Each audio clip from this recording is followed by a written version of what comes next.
Agora, Band News informa. Tudo sobre atividade física, exercícios, cuidados, treinos, equipamentos, alimentação e saúde. Band News informa. Com Camila Hirsch e Bruna Baroni.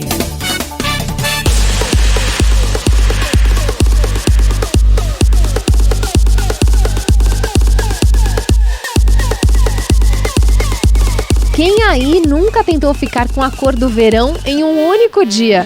Passou a manhã e a tarde debaixo do sol de 30 graus com o mínimo de protetor e o máximo de bronzeador. Você sente literalmente a pele queimando e à noite a conta chega. Não tem produto que ajude a aliviar a ardência. Será que tem jeitos mais saudáveis de bronzear a pele? Mais do que isso, como a gente pode se beneficiar do sol para manter a pele saudável? E quais são os limites dessa exposição? Seja bem-vinda, seja bem-vindo a mais uma edição do Band News Informa, comigo, Bruna Baroni, e a nossa professora, mentora e treinadora, Camila Hirsch. Olá, Bruna, olá, ouvintes. Acho que todo mundo quer saber um pouco sobre isso, né? O verão a gente quer sempre estar queimado, bronzeado, mas a gente sabe dos riscos também que correm. Então é sempre importante a gente saber quais são as medidas e as atitudes que a gente tem, né, Bruna? Então, para ficar de uma maneira, pode até ficar bronzeado e queimado, mas seguro. É, com certeza. E quem está com a gente nessa hoje é a médica dermatologista Flávia Damiani. Doutora, seja muito bem-vinda. Camila, Bruna, super obrigada pelo convite para vir aqui conversar com vocês hoje. Vamos esclarecer várias dúvidas. Legal, vamos lá, doutora. Bom, como eu falei, as pessoas têm cada vez mais pressa por resultados, né? E no caso do bronzeamento, a gente vê várias receitinhas caseiras, principalmente nas redes sociais. Então eu queria começar falando sobre os óleos. Tem algum risco usar o óleo de coco para acelerar o bronzeamento? Primeiro de tudo, eu queria deixar bem claro, esclarecer para os ouvintes que não existe bronzeamento natural, né? Ou seja, que venha da radiação do sol e que a gente possa considerar saudável. O que acontece é que se a gente se expõe ao sol e ela bronzeia, essa na verdade é uma reação da pele ao dano causado pelo sol. Isso por si só já é prejudicial à saúde, né? A gente tem um aumento importante do risco de câncer de pele, isso é muito bem estabelecido pelos estudos médicos. E, além disso, um dano até estético, né? Porque a gente tem o sol como um grande vilão ali da perda de elasticidade, de acelerar o envelhecimento da pele. Então, na verdade, quando a gente fala de usar óleos e produtos bronzeadores, a gente só está, na verdade, trazendo esse risco mais rápido. Além de tudo, principalmente no caso do óleo de coco, né? Óleos naturais, eles ainda podem ter um risco adicional. Esse tipo de produto, Bruna, ele é muito oleoso, gorduroso, né, por si só. Então, eles também acumulam calor. Isso pode levar até a um risco de queimadura solar mais rápido por esse acúmulo de calor. Ou seja, na verdade, todas essas opções aí para acelerar o bronzeamento estão trabalhando com o bronzeado que não é saudável, que é o bronzeado que vem da radiação solar. E existe algum bronzeado saudável, doutora Flávia? Então, na verdade, o bronzeado que é saudável é o bronzeado que não é de verdade, né? Que não vem da luz do sol, que é, por exemplo, o que a gente consegue com os autobronzeadores. Essa era uma opção que eu gostaria até de trazer para os ouvintes como uma opção, como uma alternativa, porque é que nem vocês comentaram, né? Nessa época do ano, todo mundo quer aquela cor, as pessoas realmente fazem questão, aqui no Brasil principalmente, disso. Então, uma opção seria essa. Os autobronzeadores, que a gente tem infinitas opções no mercado hoje em dia, eles têm uma forma de imitar um bronzeado natural sem o fato de ter os efeitos nocivos do sol na pele. Explicando um pouquinho mais sobre eles, para quem ainda não conhece, eles têm uma substância que chama de hidroxiacetona, o DHA. Ela interage só com a camadinha mais superficial da pele, que é a camada córnea, e ela produz um pigmento, um cromóforo marrom, que acaba simulando um bronzeado natural, mas hoje em dia eles têm resultados muito naturais, muito bonitos mesmo, isso sem afetar a saúde das células mais profundas da pele. Então, assim, não aumenta o risco de câncer de pele, não tem problema em relação ao envelhecimento precoce da pele. A única ressalva aqui que eu já queria deixar em relação ao autobronzeador é que ele deixa as pessoas muito corajosas, né? As pessoas acham que elas estão bronzeadas e que elas não precisam mais se proteger do sol. Então, isso que é super importante. Ele não anula o risco de você precisar usar o protetor solar para proteger a pele da queimadura solar, tá? Mas ele seria uma opção de ficar com a pele bonita e bronzeada sem todos esses malefícios da exposição ao sol. E nessa de receitinhas caseiras, as pessoas usam água com sal, achando que vai ajudar a bronzear. Isso é um mito ou é verdade? Esse é mais um dos mitos aí, né, principalmente da internet, de o que a gente pode fazer para acelerar o bronzeamento. Então, não, na verdade, não faz sentido a gente usar água com sal, ela não ajuda a bronzear. Pelo contrário, na verdade, ela só ajuda a pele a desidratar mais rápido. Então, ela ainda vai ficar com um aspecto pior, né? Um aspecto desidratado, aquela pele craquelada, que é justamente o oposto do que a gente quer quando a gente quer se sentir bem no verão. Doutora, mas você falou desse bronzeamento que dá para você fazer. Aí, se você para com esse produto, esse que se diz mais saudável, menos nocivo, você para e a sua pele volta para a cor normal? Volta. Esses efeitos são todos completamente transitórios. Todos os autobronzeadores que a gente tem, como eu falei, eles só interagem com a camadinha mais superficial da pele. Ou seja, a nossa pele, ela tá sempre se renovando, né? Então, ela tá sempre descamando e a gente vai renovando essa pele naturalmente. Então, o período que a gente tem dessa pele descamar é a hora que esse autobronzeador vai embora. Então, também é interessante porque a própria pessoa consegue dosar, mais ou menos, digamos assim, né? O quanto ela quer estar bronzeada. Por exemplo, eu já atingi a cor que eu considero ideal. Essa semana, então, eu não uso mais. Vou repetir de novo, por exemplo, semana que vem tem um evento, quero estar um pouquinho mais bronzeada. Então, o próprio paciente, né, a própria pessoa consegue controlar esses efeitos. E o urucum pode ser benéfico para a pele de alguma maneira?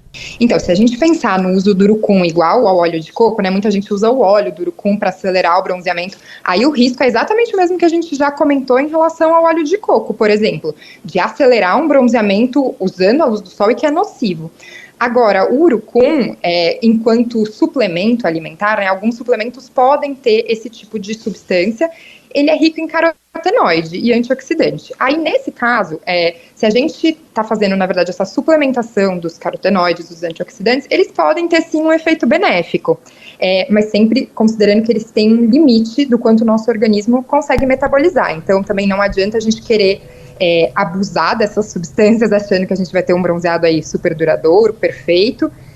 Na verdade, tudo que está muito em excesso na nossa saúde, na nossa dieta, também tem os seus efeitos colaterais. Deixa eu aproveitar que você falou dos carotenoides, porque a gente está falando aqui, então, você citou suplementos, mas também tem você comer mais cenoura, beterraba. Isso, de alguma maneira, ajuda a manter a pele mais saudável? Sim, isso é verdade, né? Os alimentos ricos em beta-carotenos, o mais conhecido, mais famoso é a cenoura, né? Aquela velha história da gente fazer o suco de cenoura com laranja e mamão antes de ir para o sol, que isso pode ajudar. Isso, na verdade, é verdade. Então, porque em doses moderadas, né, nessas doses tradicionais da dieta comum, ele é um antioxidante. Então, ele acaba protegendo a pele dos efeitos nocivos do sol. E a oxidação desses produtos também traz um aspecto dourado, duradouro para a pele, um aspecto bonito. Inclusive, algumas pessoas já gostam de começar a fazer o consumo desses alimentos até antes de ir para o sol, isso é verdade. A única ressalva que eu faço também é que a gente deve estimular esse consumo em níveis normais, moderados, ou seja, é só aquela troca do suco da manhã, né, adicionar um pouco mais desses alimentos na dieta, mas não aquela suplementação exagerada, comer 50 cenouras por dia não é saudável para ninguém.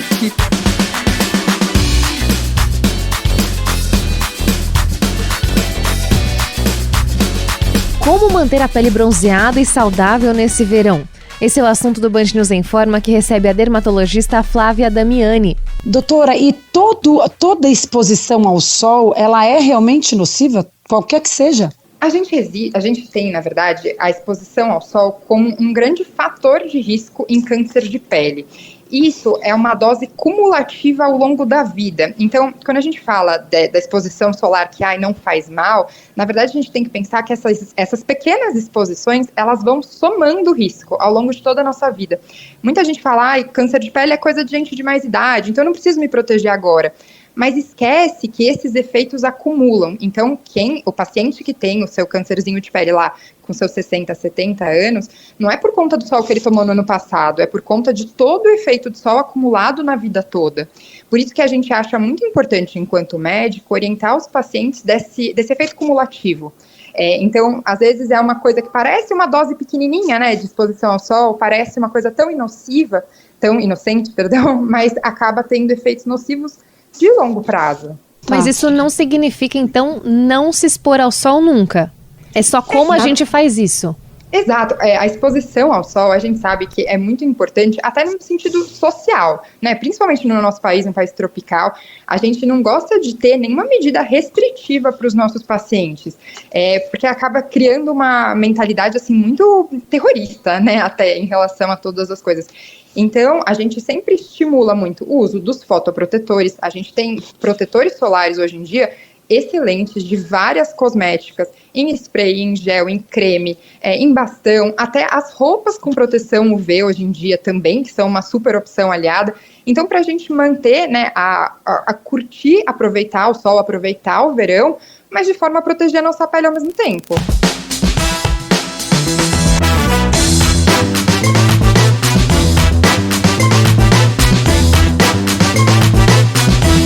Verão é sinônimo de bronzeado, mas a pressa para pegar aquela corzinha pode muitas vezes acabar em cilada. Por isso, o Band News Informa abriu os microfones para esclarecer dúvidas sobre cuidados com a pele durante a exposição solar. A nossa convidada é a dermatologista Flávia Damiani. Doutora, e quando esses produtos, por exemplo, que tem muitas mulheres que passam para clarear os pelos, por exemplo, e vão para o sol, eles prejudicam, assim, mais ainda a pele, essa descoloração dos pelos?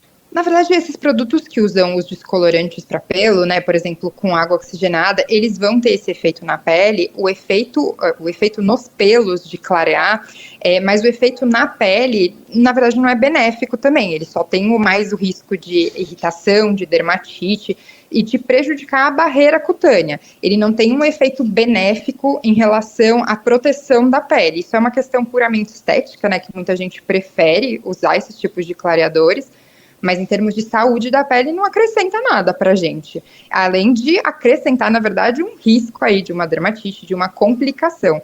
Doutora, qual é o risco de usar fita isolante para fazer as marquinhas? Quando a gente usa a fita isolante para fazer a marquinha, o risco é o mesmo de todos que eu já mencionei, né, da gente abusar da exposição solar, então de também piorar a qualidade da pele a longo prazo, piorar o nosso estoque de colágeno, acelerar o envelhecimento, mas em termos de fita isolante especificamente, não é um produto próprio para a pele, né, a gente sabe que muita gente gosta daquela marquinha super bem definida, mas usar um produto que não foi feito para ter contato com a pele, que não é hipoalergênico, pode levar ao aparecimento de uma dermatite, até de uma dermatite alérgica, inclusive de machucado que danifica a barreira cutânea. Então, assim, para também eu não ser a pessoa que não deixa usar nada, né, quem faz muita questão de ter esse bronzeado muito retinho, aquela super definição que a fita isolante proporciona, eu recomendo que, se você não vai abrir mão disso, pelo menos que use um produto próprio para sua pele, né? Então, assim, por exemplo, as fitinhas de silicone que são usadas como curativos cirúrgicos, essas não tem problema, elas não agridem a pele, não tem risco de dar dermatite, não tem risco de dar alergia, nem de danificar a pele quando a gente remove, e elas também dão esse efeito, digamos, né, bem marcado, que é o que as pessoas gostam. Então, acho que seria talvez uma opção aí menos suscetível a alergias. Doutora, e as máquinas de bronzeamento? Essas são um perigo, essas a gente não tem nem como discutir. Elas são proibidas hoje em dia no Brasil, né, para fins estéticos. O que a gente tem permitido no Brasil são só os equipamentos de fototerapia que usam a radiação ultravioleta do tipo UVA e UVB, mas só para tratamentos de doenças de peles específicas. Então, que são feitos com acompanhamento médico. Elas não devem ser usadas com fins estéticos e elas, inclusive, estão proibidas no Brasil. Isso porque a gente sabe que o papel da exposição solar no desenvolvimento dos principais tipos de câncer de pele é muito conhecido, já é muito cientificamente provado.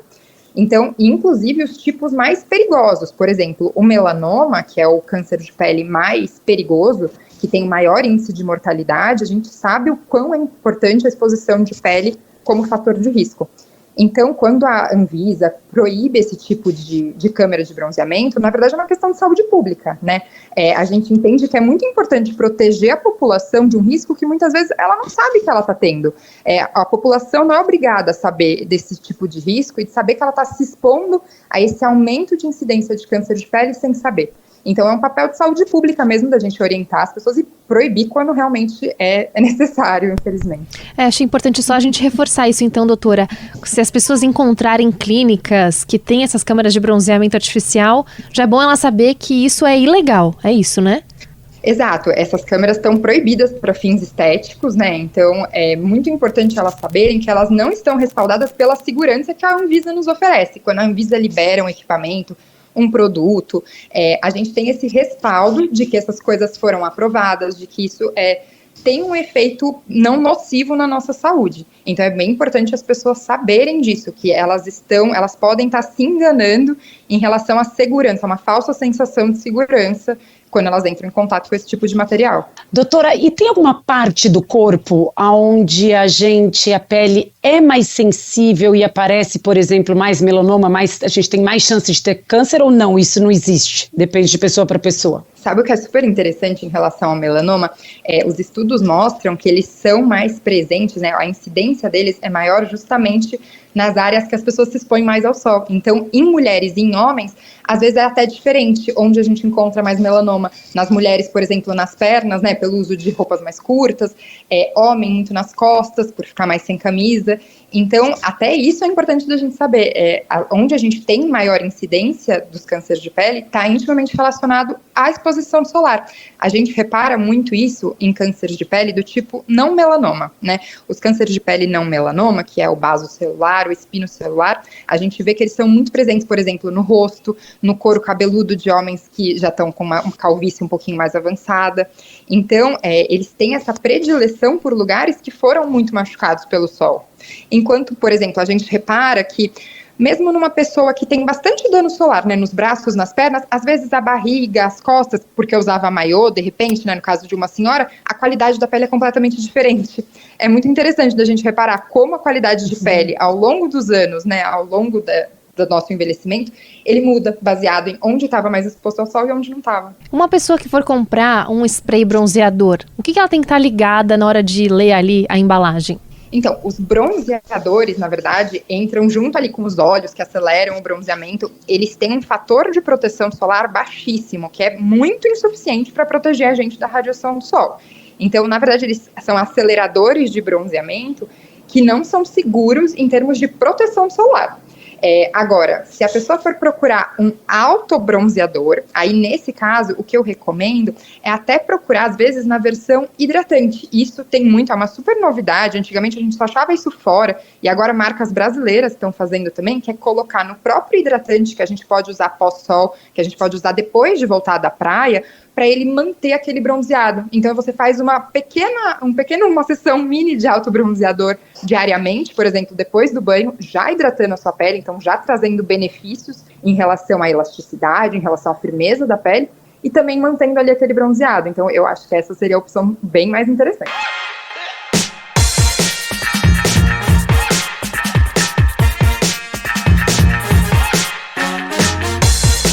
O Band News em Forma tá no ar, hoje falando sobre bronzeamento, cuidados com a pele, já que o verão tá chegando. A nossa convidada é a dermatologista Flávia Damiani. Doutora, faz sentido, pelo que a gente estava falando até agora, você misturar o bronzeador com o protetor solar? Então, aí nesse sentido, seria uma coisa, digamos, um pouco contraditória, né?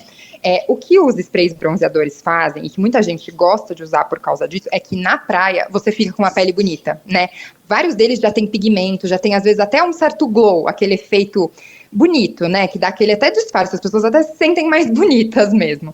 Então, aí o que eu recomendo é assim: passa o seu protetor solar branco, sem cor, normal, num fator de proteção adequado, de preferência acima de 30 ou 50, se você for muito clarinho. E aí, por cima, você pode usar esses aceleradores muito mais pelo papel estético deles. Assim, pelo papel de cosmética, deles deixarem uma aparência bonita para você curtir a sua praia. Não pelo fato de que eles estão te protegendo, mas pelo fato de que, combinado ao protetor solar, aí daria certo. Isso é importante, né, doutora? Os riscos são os mesmos para pele clara e pele escura? Na verdade, na pele clara, né, nos fototipos mais baixos, que são as peles mais claras, são fototipos que tradicionalmente já têm um risco mais aumentado em relação ao câncer de pele, porque acaba tendo menos proteção natural em relação ao bronzeamento. Então, essas pessoas estão muito mais suscetíveis a queimaduras solares. Por isso que aí precisa se atentar ainda mais, quem é mais clarinho, ao fator de proteção solar do seu fotoprotetor, do seu protetor solar. Muito bem, quero agradecer demais a entrevista com a dermatologista Flávia Damiani. Tirou todas as nossas dúvidas sobre bronzeamento, como manter a pele saudável nesse verão de forma segura. Doutora, muito obrigada e até uma próxima. Obrigada, doutora. Imagina, até a próxima.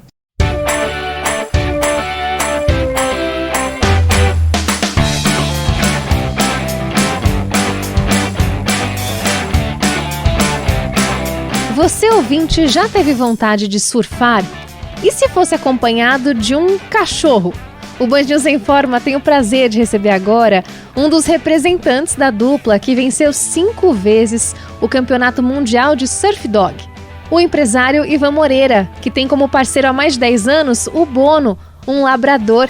Oi, Ivan, seja bem-vindo aqui ao programa. Tudo bem, Bruno? Obrigado pelo convite. Antes de mais nada, é um prazer estar aqui, compartilhar um pouquinho dessa história, desse privilégio que eu tenho, na verdade, que eu falo que é de viver, né, a minha vida com esses anjinhos de 4 patas, como eu costumo chamá-los. É um prazer, é um privilégio. Que legal. Bom, Ivan, eu falei do Bono, mas na verdade a gente está num momento de transição por aí, né? A nova estrela agora é a Cacau. Conta pra gente como tem sido essa mudança. Na verdade o Bono tá com 14 anos e meio, tá rumo aos 15 anos, e esse ano a gente agora, foi em maio mais ou menos, a ortopedista dele conversou com a gente aposentou ele do surf, na verdade, até porque é um esporte ali, porque para ele manter o equilíbrio em cima da prancha, né, tem um gasto de energia grande, ele é um cachorro muito pesado, né, obviamente que é um atleta, tá super bem, não posso reclamar, tem que agradecer ao Papai do Céu, mas esse ano, assim, para as articulações já fica um pouco too much para ele, né, é um exagero, assim, na parte articular.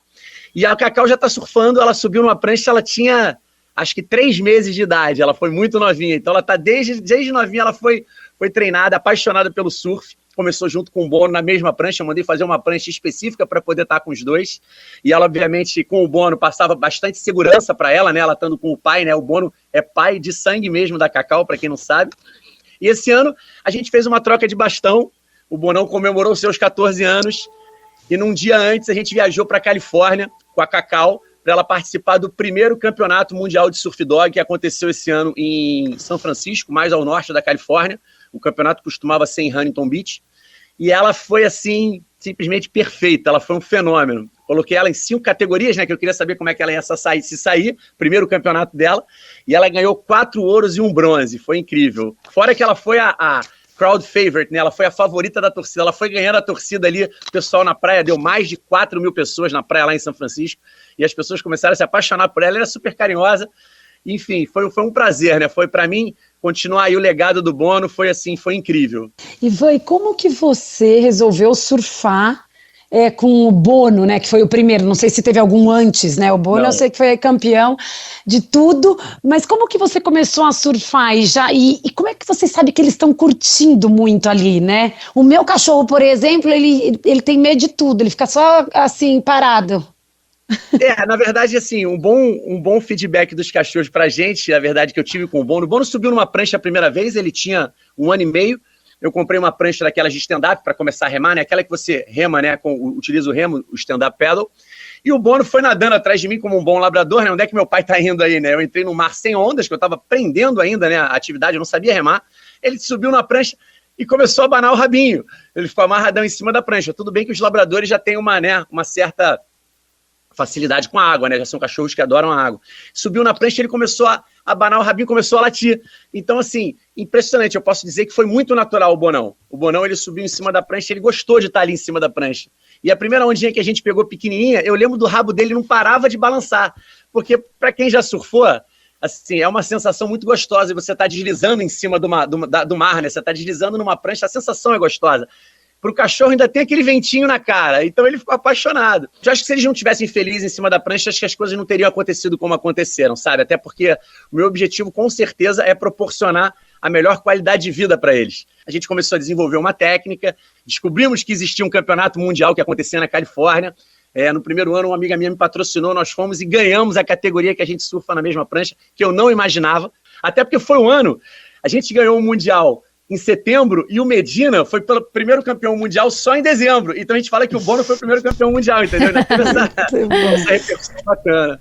Bom, você citou aí que você criou, então, uma técnica para poder ficar na prancha com ele, é isso? É uma técnica de surf. Imagina que é um cachorro. Ó, surfar já é mais complicado de stand-up, né? Quem já surfou, que você tá com um remo numa prancha grande, que são pranchas grandes, imagina mais um peso de... Na época o Bono tinha 45 quilos. Ele era mais novo, ele era maior, ele com 45 quilos em cima. Então eu desenvolvi uma técnica de equilíbrio e jogar o peso no lugar certo, né? Para você poder fazer manobras e tudo mais.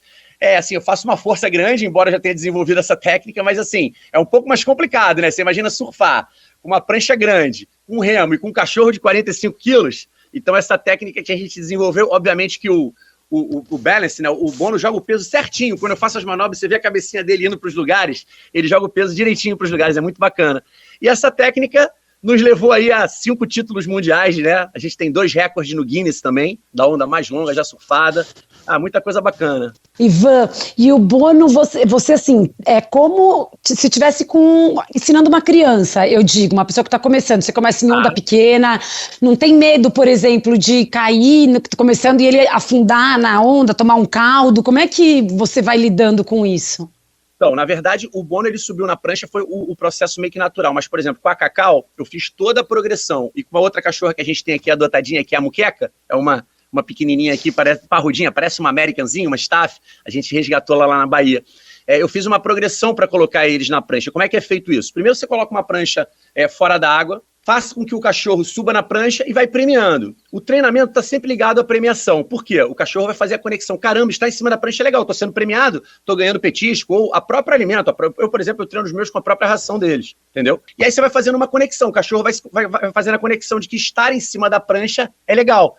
Aí depois você leva para um lugar provavelmente sem ondas, um lugar lisinho, ou uma piscina, ou um lago, né, que seja fácil. Coloca ele assim, vai premiando, vai dificultando com movimentos assim da prancha, virando para um lado e para o outro, para aumentar um pouquinho a dificuldade, para eles começarem a trabalhar o equilíbrio deles em cima da prancha.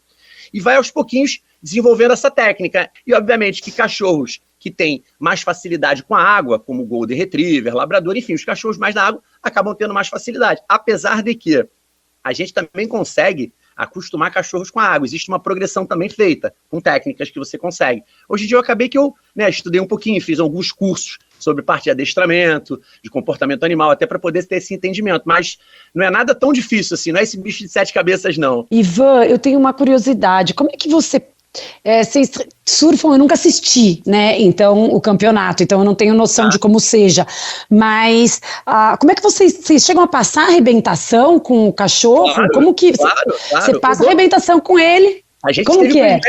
A gente teve privilégio, por exemplo, o Bono já foi 2 vezes para o Havaí. Ele foi para Maui, Kauai, Big Island, Oahu. Ele conhece quase todas as ilhas do Havaí, o Bono. E a gente surfou ondas legais lá, ondas até relativamente grandes, assim, de 3 metros, 2,5 metros. Mas assim, ele sempre foi um exímio nadador. Já tomou muitos caldos durante a vida dele, né? Como atleta, ele tem um colete salva-vidas. Lá no Havaí eu cheguei até a usar 2, então... Quando eu tomava assim, caíamos numa onda. Quando eu subia, ele já estava do lado da prancha, até porque ele subia muito rápido. O colete já jogava ele para cima rapidinho. Mas, obviamente, sempre com uma segurança, eu sabia, assim, eu sempre soube o limite do Bono nessa parte ali. Ele é um cachorro que nadava 1.500 metros no mar comigo, nadava do meu lado, então ele sempre teve um condicionamento, eu sempre treinei muito o condicionamento dele nessa parte, né? E ele, como um exímio nadador também, que é da raça, que facilita muito. Mas, assim, ele estava sempre do meu lado, eu sempre colocava ele do meu lado, então... Caiu, bota na prancha, sabe? Eu estava do lado dele, já botava ele em cima da prancha rapidinho. Obviamente, normalmente ele já estava do lado da prancha, antes de mim, né? Esse é o ponto. Mas assim, ele nunca teve, assim, perrengue de caldo, já tomou alguns, mas nada, assim, significativo, até porque tinha esses coletes salva-vidas, que a gente sempre prezou pela segurança dele, em qualquer cenário. Então ele já subia muito rapidinho, já estava lá em cima. E os campeonatos, eu consegui uma técnica que eu consigo furar umas ondas com ele na prancha, sabe? Eu vou passando a prancha por baixo, com o remo, eu vou ajudando. Então eu entro em praticamente qualquer arrebentação ali com ele, não tem problema.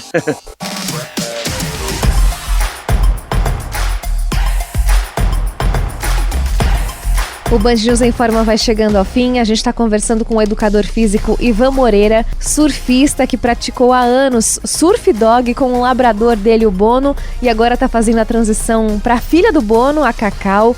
E Ivan, você surfa há quanto tempo já? Olha, eu comecei a surfar já tem um tempo. 40 anos que eu surfo. Meu pai é surfista, né? Eu nasci ali no berço do surf, eu morei no Havaí um tempo, cheguei a passar um tempo em Bali, quando eu era mais mais novo, tranquei matrícula na faculdade, né? Aquela coisa, fui morar fora. Nunca virei surfista profissional, até porque eu não tenho nem essa habilidade toda, que nem essa galera profissional que surfa pra caramba, mas sempre competi em campeonatos amadores, sempre tinha uma conexão com o surf muito por causa do meu pai. Falo que eu tive uma relação minha com o Bono absurda, porque o que eu mais gosto de fazer na vida, né, que com certeza é surfar, eu e alguns surfistas que devem estar ouvindo com certeza vão entender, e eu consigo fazer isso na companhia do meu melhor amigo, e ele é amarradão, e agora, né, da minha melhor amiga, da Cacau, e eles felizes em cima da prancha. Então, hoje em dia, eu vou falar pra vocês, eu prefiro surfar com eles do que surfar sozinho, sabia? Eu tenho mais alegria, eu sinto mais prazer surfando até com eles, de tão bacana que é. E esse esporte é muito bacana, você tá ali num cenário do mar, do oceano, vendo o sol nascer, vendo o sol se pôr, sabe? Eu acho que é uma conexão com a natureza muito grande. Isso é uma característica, acho que todo surfista, né? Toda pessoa que pratica, eu acho que é uma conexão muito forte mesmo, né? De estilo de vida, não é só uma tribo, não, né? Eu acho que é bem forte isso do surf, né? É uma conexão que a gente tem que acaba sendo um estilo de vida muito bacana, porque você acorda cedo, porque normalmente os horários bons de surf é cedo, que o vento é menor, né? O vento é mais fraco, você dorme cedo, e o surf proporciona isso, proporciona uma qualidade de vida muito boa. Bom, quero agradecer demais essa conversa super gostosa e bem inspiradora, acho que deixou muita gente animado para de repente tentar pegar umas ondas agora nesse verão, nesse fim de ano. A gente conversou com o empresário Ivan Moreira, contou a trajetória dele com o Bono, que foi 5 vezes campeão do Campeonato Mundial de Surf Dog. Ivan, muito obrigada, viu? Boas ondas para você e para Cacau. Poxa. Obrigada, Ivan. Muito boa sorte. O trabalho de vocês é lindo. Obrigado a vocês, obrigado pelo convite. É um prazer estar aqui, é um poder compartilhar um pouquinho da nossa história. Não só dos cães atletas, mas a gente também tem um trabalho muito bacana de cães terapeutas que a gente gosta de fazer. A gente trabalha em orfanatos, trabalhei muitos anos com crianças com câncer, com o Bono. Agora eu estou levando a Cacau ali, né, nos hospitais ali, em alguns de São Paulo. É muito bacana poder dividir um pouquinho desse amor que nós, né, que somos pais de pet, que a gente fala um pouquinho, esse privilégio que a gente tem de poder compartilhar a nossa vida aí com esses anjinhos. Obrigado pelo convite, pessoal. Camila Hirsch, hora de ir embora. Quem quiser se fortalecer com você para pegar umas ondas nesse verão, como é que faz? É só me procurar no Instagram, @Camila_, aquele risquinho embaixo, Hirsch, HIRSCH. Uma boa semana para você, Bruna, e para todos os ouvintes. E você, ouvinte, pode acompanhar as outras edições do Band News em Forma no site bandnewsfm.com.br. Tem a playlist no canal do YouTube da Band News FM e o nosso perfil no Spotify, Band News em Forma. Se cuidem e até a próxima!